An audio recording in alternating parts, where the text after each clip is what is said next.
Hello YouTube, it is I, Vincent, back again with yet another guitar video. And today, as you can see, we have another tier list here. Last time I did a little tier list talking about different guitar brands, but I thought it'd be kind of fun to do another tier list talking about specific guitar shapes. Because even if I may have a strong opinion about a certain brand, there might be a few shapes there that I might actually like. Looking at you, BC Rich. Before I get started, I just want to do a quick thank you. I just hit 300 subscribers, which is absolutely ludicrous to me. I did not even think I would have 1 subscriber, so the fact that there are so many of you here, it makes me very, very happy. So thank you for supporting me so much. And if you guys are new here, feel free to drop a subscribe as well. It really does help me a lot. But with all that being said, let's get started with this tier list video. Not gonna lie, I kind of just picked the first one that I found on this tier list site, so I have no idea what's on here. I just saw a whole bunch of guitar shapes and I figured there'd be enough to talk about here. And I am immediately seeing a guitar that I do not recognize. So let's just skip on to that one and get on to the spicy stuff, because I see a whole bunch of BC Rich stuff here. So first things first, we have ourselves a BC Rich War Beast, I believe.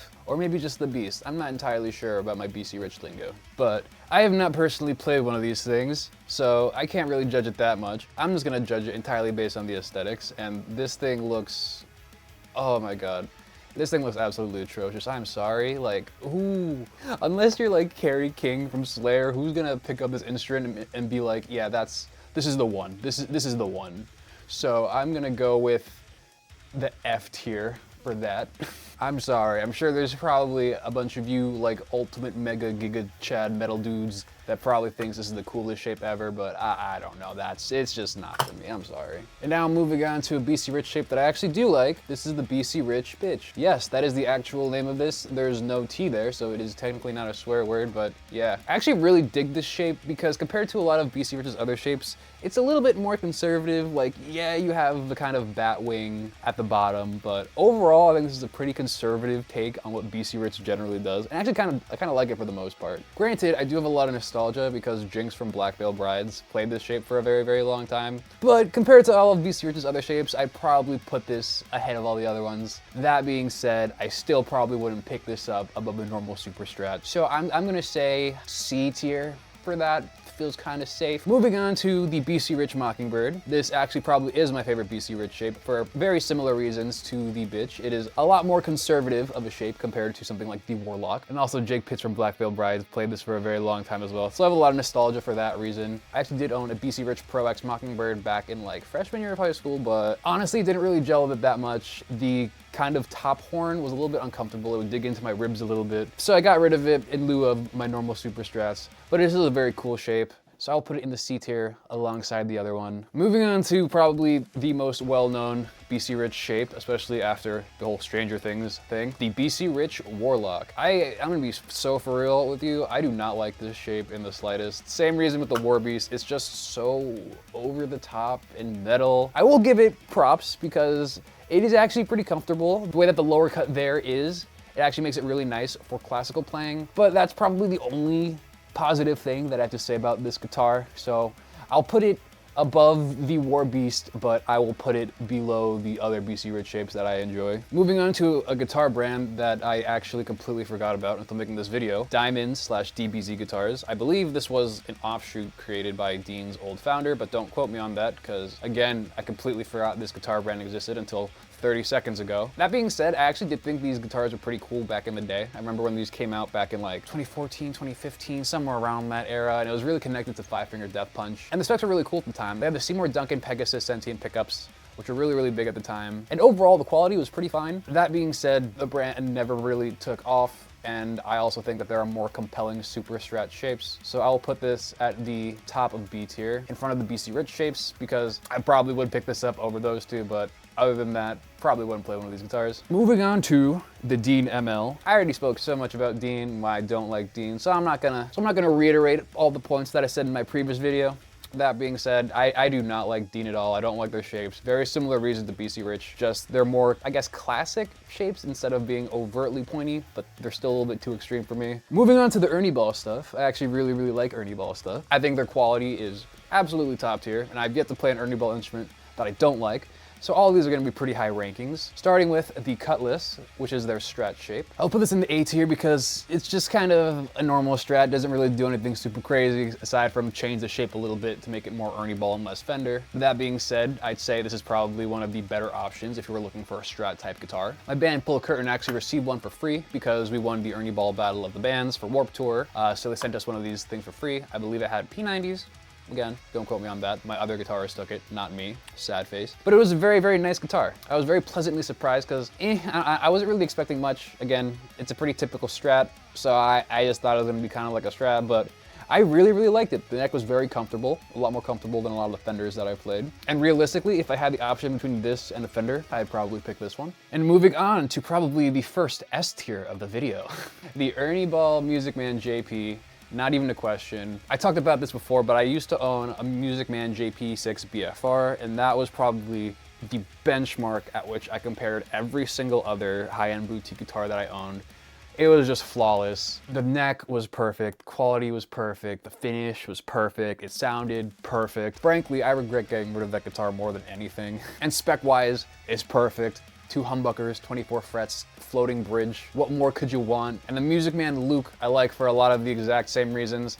I will put this in A tier because 24 frets is kind of a deal breaker for me when it comes to super strats. It needs to have 24 frets, I'm sorry. I gotta have those 2 full octaves. So unfortunately it's gonna be an A tier, but still, very, very good instrument. And moving on to the Music Man Majesty.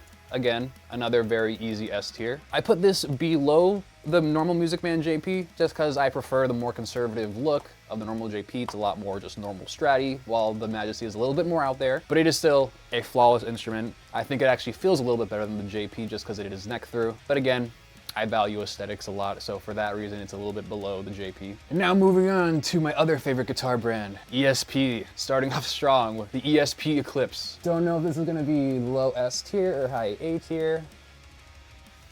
I'm gonna put this at the very top of A tier. I'm generally not a single cut guy. I'm not a Les Paul guy. But if I did have to own or play a Les Paul shaped guitar, it would be the Eclipse. I don't know. In terms of playability, Eclipses generally feel to me just like a normal ESP Super Strat, but just in single cut form, especially if they're the 24 fret versions. Plus the Eclipse is one of the few 24 fret single cut guitars that you can get. Schecter doesn't even make it anymore. And there's just something about the way that the lower horn is a little bit more pointy than a Les Paul, a little bit more modern. And I don't know, it just kind of scratches my brain right in a way that the Les Paul doesn't. Ugh.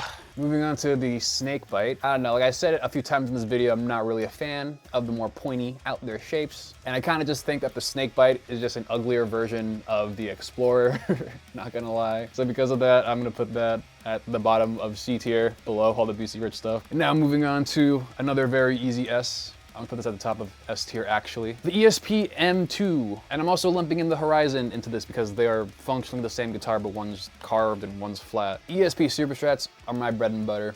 They are, if I had to have any endorsement and have any signature guitar ever in the entire world, it'd probably be an ESP M2. I don't know, I'm a very basic guy. I like the very simple 80s formula of 24 fret Super Strat with a Floyd Rose. I don't know, I'm very basic. And also ESP is just my favorite brand, bar none. So that's a very, very easy top of S tier for me. I have like 3 of these things anyway, so it's not really a surprise there.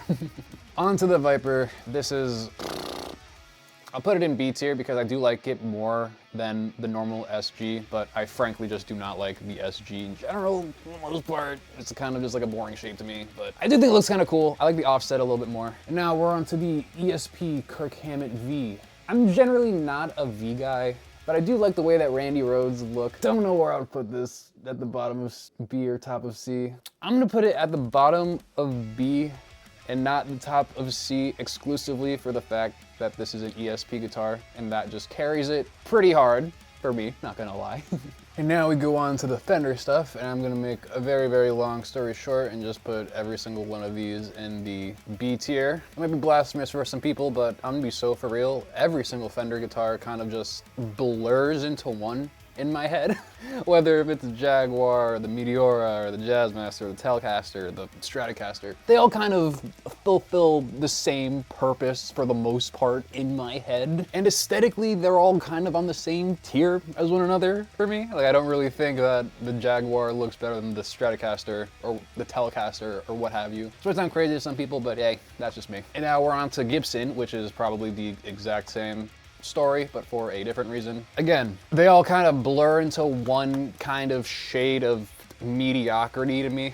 I'm not particularly enamored by a lot of Gibson's shapes, and their quality control makes me just not want to pick up any of them, even if I did like the shapes, which I don't. So all those are gonna go for D, for the dung heap. Wouldn't put it as low as this monstrosity, but you know, still pretty low. And now we're on to Gretsch, a brand that I've literally never played and probably have zero inclination of playing. I don't know, this whole kind of retro vintagey vibe guitars with the Bigsby's, not really my thing overall. However, there's a dude in my local scene who plays like the coolest 2000s metalcore with a Gretsch, and it's low-key the coolest thing I've seen in my life. It looks so out of place, but also like, I don't know, there's something that's just so aesthetically pleasing about seeing a guitar that's this classic in a style of music that's generally so modern. So quite literally, because of the one singular dude in my music scene that uses Gretsch's, I'm gonna put this in the B tier. Hey, I didn't say this video was gonna be objective at all. And now two more guitars that I've never seen in my entire life, so I'm just gonna skip over those and then move on to Ibanez. Ibanez, my favorite brand. We all know how much I love Ibanez.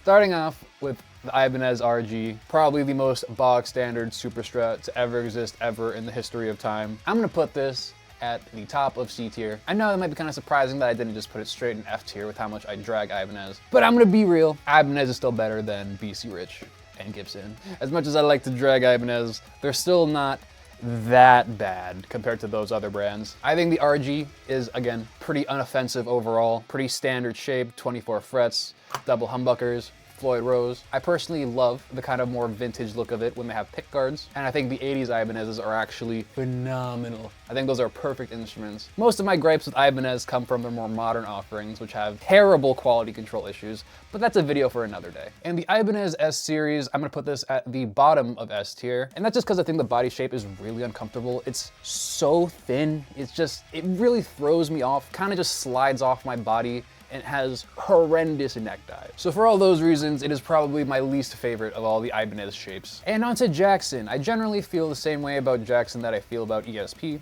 Again, I love the very typical super strat Floyd Rose 2 humbucker setup, so the Jackson Dinkies and Soloists are very much so up my alley. I wouldn't say I like them as much as the ESP stuff, but I recently played a bunch of USA Jackson stuff at Guitar Center and I loved it, so I'll put it at the top of A tier. Still under the Eclipse. I'm sorry, I'm just an ESP fanboy. What can I say? And the Rhodes, for the same reason. I think the Rhodes is a really cool V shape. I just probably like the ESP version more. What is that? Oh my God, I forgot. I forgot that Jackson had a single cut guitar. This is the Jackson Monarch. I really don't like that. I don't know what Jackson was thinking. I think that was probably the dumbest thing that they did. I remember when they dropped that, I don't even remember what year it was, but probably sometime when I was in high school. And literally nobody bought it. Nobody liked it. They made a whole big reveal and then literally like no artists or anybody aside from like Marty Friedman picked one up. It's actually so bad. They did not take any market share from the ESP Eclipse at all. There's just something about the proportions of it that feel wrong. I don't know. It kind of just looks like a cheaper ESP Eclipse to me, and I don't know. I think it's just disgusting. There's something about looking at it that just gives me visceral feelings of disgust and anger. Jackson Soloist though, that's pretty cool. That'll go to the top of A tier. And now we have the Kramer Pacer. Honestly, of all the Kramers, of all the Kramer shapes, I really dislike this one. I know it's probably one of their more iconic shapes, but I don't know. I like the normal Stage Master shape, the more typical Super Strat-y shape. This just looks very bizarre and off to me. And also, again, having 22 frets on a Super Strat is a cardinal sin for me. Like, why are you making a Super Strat without the full 2 octaves? What is wrong with you? It's not even an excuse of like, oh, it was the 80s, it was different back then. There were guitars in the 80s that had 24 frets. Like, I don't know what Kramer was thinking when making this 22 frets. Maybe I'm just overreacting, but this guitar just does not do it for me. And now on to the PRS Custom 24. I know in my guitar tier list video, I said I wasn't really a big fan of PRS because they felt like too perfect. Like, they felt too perfect that they lacked mojo, but that still means that this guitar is just perfect. I don't know what to tell you. Even if the guitar isn't for me, I still think that the PRS Custom 24s that I've played have been some of the most top tier instruments that I've touched in terms of fit, quality, feel. If I had enough money to afford one, I'd probably go in a different direction, probably go custom route with a brand like Ibanez. But if these guitars are your cup of tea, they will always be worth it. They will always be worth the money no matter what. That looks like a weird PRS Telecaster. Not gonna lie, I've never seen that before in my life, so I'm not gonna judge that. On to the PRS single cut, most famously played by Mark Tremonti. Because of that, I'm gonna rank it a little higher than I probably normally rank it. I'll put this at the bottom of B tier. Again, I'm generally not a single cut guy. This is mainly just nostalgia for Mark Tremonti, and also just because of PRS's amazing quality. However, if I had to choose a single cut guitar, I still would probably pick the ESP Eclipse over this, but I would still probably pick this over a Gibson Les Paul. And on to the PRS Silver Sky, John Mayer's child. I'm gonna be so for real. I think these guitars are so mid. I don't know why. There's something about the PRS and Fender mix that just doesn't do it for me. It does it for me less than the PRS SC does the PRS Gibson thing. I don't know. I'd still probably put it at the bottom of B tier. It's still a B tier instrument around the same tier, but I don't know. They're just kind of like wonky to me. I also didn't like the SE versions of it that I played. That's probably just because it was an SE and not one of the USA ones, but I don't know. If I was getting an import Strat, I probably wouldn't pick that. I'd probably go with a Sterling Cutlass or one of the options from Schecter or LTD. And speaking of Schecter, see, I'm really good at segues. I'm good at this YouTube stuff. On to the Schecter Banshee Mach. And like I did with ESP with the Horizon and the M2, I'm gonna lump the normal C1 into that because just Schecter strattiness. These guitars to me are at the very, very, very, very, very tippy top of A tier. I like them for all the same reasons that I like the ESP and the Jackson. It all just kind of boils down to personal preference, which of the three that I like more. Between Schecter, Jackson, and ESP, I'd probably put ESP up top, Schecter right here, and then Jackson down here. So because of that, it slots very comfortably between those two guitars right there. And like I said in my Sinister Gates video, I have so much nostalgia for Schecter that it would be impossible for me to rank these guitars poorly. My first real nice guitars were Schecter C1s, so they will always hold a very, very near and dear place in my heart and soul. And honestly, making these videos is kind of making me want to buy another one, just to kind of relive my teenage nostalgia for Sinister Gates. But that's that. And what is this? This is the, I think that's Schecter's single cut shape. I believe, yes, that is the Schecter Solo 2. I don't know if you guys remember back in the day, Schecter's single cut shape was more offset. It was more of its own unique thing, and I really liked that one. And then sometime in the mid 2010s, they pivoted from the Solo 6 shape to the Solo 2 shape, which is what you're seeing here, which is more typical Les Paul-y. It's not offset, has like a little bit more of a curved, sharp horn than a Les Paul, but a little bit longer than an Eclipse. I don't really know how I feel about these. I definitely like it more than Les Pauls and this Jackson monstrosity here, but I don't think I like it as much as the ESP Eclipse, but I think I like it more than the Viper. So this feels comfortably right? I don't know. Again, this video is not by any objective standards. This is just what I'm kind of feeling in the moment. Take it or leave it. And now we're on to the most iconic Schecter guitar of all time. Fight me on that, I don't care. The Schecter Sinister Gates. It'd be really funny if I just put this at the top of S tier for nostalgia reasons, but I'm not gonna do that. I'm not that crazy. I think generally this shape, I feel very similarly to how I feel about the BC Rich Mockingbird. I mean, look at them, they're practically the exact same shape, but one is just the reverse version of the other. I think because of that, I'm probably gonna put it at the top of C tier, probably below the Ibanez RG, because the Avengers shape is just way too out there for me. And also, they're very large guitars. I don't know if you've ever seen these things in person, but they're huge. I don't know if it's just because it's offset or if it's because it has like a giant top horn. But for some reason, these guitars register in my head as just giant slabs, even more so than BC Rich Mockingbirds, and I'm not sure why. And now all that's left is guitars that I do not recognize in the slightest. I apologize. I'm sorry if these are painfully obvious to you. I guess I'm just clearly not educated on all things guitar like I thought I was. But like 40-something guitars later, here's what my final ranking is for all these guitars. It's looking a lot more balanced than I thought it would be. I'm seeing a nice, like, healthy bell curve here. I thought it would be a lot more skewed one way or the other. I thought I was gonna be either too positive or too negative. But hey, we came to a nice happy medium. Isn't that nice? But that's enough of me yapping about guitars that I probably will never own. What do you guys think? Do you guys agree with my tier list? Are there some guitars that you would place higher, some guitars that you would place lower? Some guitars where you're just like, Vincent, you're a crazy lunatic. What are you even thinking putting it that low? Be sure to leave all your thoughts down below in the comments section. And while you're at it, please feel free to leave a like or subscribe. Helps me out immensely. And with all that being said, I will see you guys in the next one. Peace out.